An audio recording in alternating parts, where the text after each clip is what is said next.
हमारे ग्रंथ कहते हैं कि हम सब एक बड़े समुद्र में मछलियों की तरह तैर रहे हैं, जबकि हम एक समान चेतना से ही जन्मे हैं। हम सब एक ही चेतना से जन्म लेने के बाद भी एक दूसरे से कितने अलग हैं, लेकिन हम एक दूसरे से अलग होने के बाद भी एक दूसरे पर ही डिपेंड रहते हैं और एक दूसरे से हमेशा कुछ न कुछ जरूर सीखते रहते हैं। मुझे लगता है कि हमें अगर जीवन के सभी एस्पेक्ट को समझना है तो फिर हमें सभी की तरह कुछ वक्त बिताना पड़ेगा। हमें उन बातों को ऑब्जर्व करना पड़ेगा जो हमारे डेली लाइफ में इम्पैक्टफुल होती हैं, जो हमारे डेली लाइफ में इम्पैक्ट करती हैं। तो आपको केवल कुछ वक्त बिताना है अपने से डिफरेंट लोगों के साथ। जैसे आप एक पूरा दिन किसी किसान के साथ बिताओ, उसके सारे काम करो और सारी छोटी छोटी बातों को समझने की कोशिश करो, और आप देखेंगे कि आप खाने के प्रति बहुत अधिक सेंसिबल हो गए हैं। आपको यह पता होना चाहिए कि वर्ल्ड में लगभग 1/3 खाने के हिस्से को वेस्ट कर दिया जाता है। किसान के साथ एक पूरा दिन जब आप बिताएंगे तब आपको समझ आएगा कि वह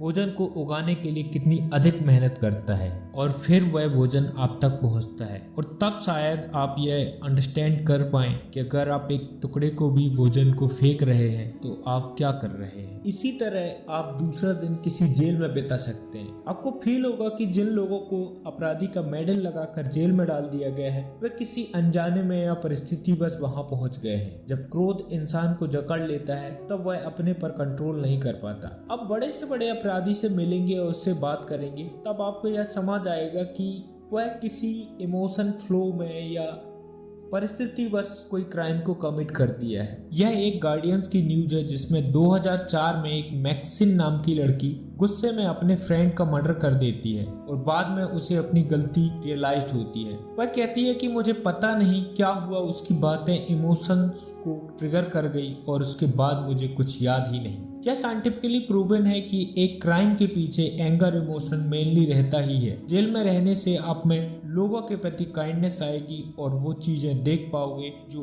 एक धारणा के पीछे छुपी हुई होंगी। आप तीसरा दिन किसी स्कूल के टीचर बन जाएं, तब आपको पता लगेगा कि एक गुरु की आवश्यकता क्यों है। लाइफ में आप जहां भी होते हैं वहां आप दूसरों की मदद कर सकते हैं और दूसरों को गाइडेंस दे सकते हैं। ऐसा नहीं है कि जिनके लंबे बाल हैं या घनी दाढ़ी हो वही गुरु है। हर कोई अपने अनुभव, अपनी लर्निंग किसी से डिस्कस कर सकता है, वह चाहे सिर्फ एक बात के लिए हो, परंतु वह आपका उस क्षण के लिए आपका गुरु हो सकता है। मेरी टीचिंग्स, मेरी लर्निंग्स किसी के काम आ जाए, यही मुझे चाहिए। ऐसा सेल्फलेस नेचर आपको आपकी लाइफ में आ जाएगा। इस तरह चौथा दिन आप किसी मेंटल हॉस्पिटल में बिताएं। पागल खाने में आपको कोई कुछ भी कहे, आपको इसका बुरा नहीं मानना। इससे आपको यह हिम्मत आएगी कि आप बिना क्रोधित हुए भी अपने बारे में बुरा भला सुन सकते हैं, बल्कि जो आपको बुरा भला कह रहे हैं आप उनके प्रति सिंपैथी से भर जाएंगे। हम छोटी छोटी बातों में इमोशनल होकर रिस्पॉन्ड कर बैठते हैं। आपके अंदर क्रिटिसाइज करने और सहने दोनों की शक्तियां होनी चाहिए।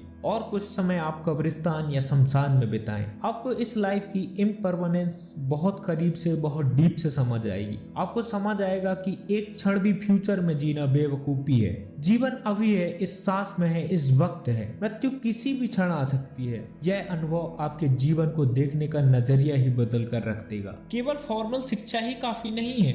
सब कुछ जान लेना तो बहुत कठिन है, परंतु आपको अपने जीवन की स्टेबिलिटी के लिए इन कुछ बातों को भी समझना चाहिए, जिससे न केवल आप अपने बैलेंसफुल लाइफ जी सकते हैं बल्कि अपने डिजायर्स को भी पूरा कर सकते हैं।